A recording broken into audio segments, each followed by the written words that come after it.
الحمدللہ رب العالمین والصلاة والسلام علی سید الانبیاء والمرسلین۔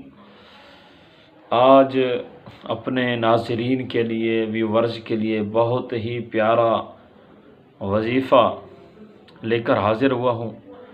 وظیفہ یہ ہے کہ اگر کوئی روزانہ عشاء کی نماز کے بعد یعنی سونے سے پہلے یہ وظیفہ کر لے، انشاءاللہ چوری اچانک موت سے حفاظت ہوگی، یعنی چوری سے بھی حفاظت ہوگی، اچانک موت حادثاتی موت سے حفاظت ہوگی۔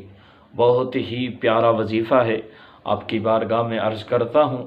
وظیفہ یہ ہے کہ سونے سے پہلے بسم اللہ الرحمن الرحیم 21 مرتبہ یہ پڑھ کر سو جائیں، روزانہ یہ معمول بنا لیں، انشاءاللہ اچانک موت سے، مال و اسباب کی چوری سے حفاظت ہوگی۔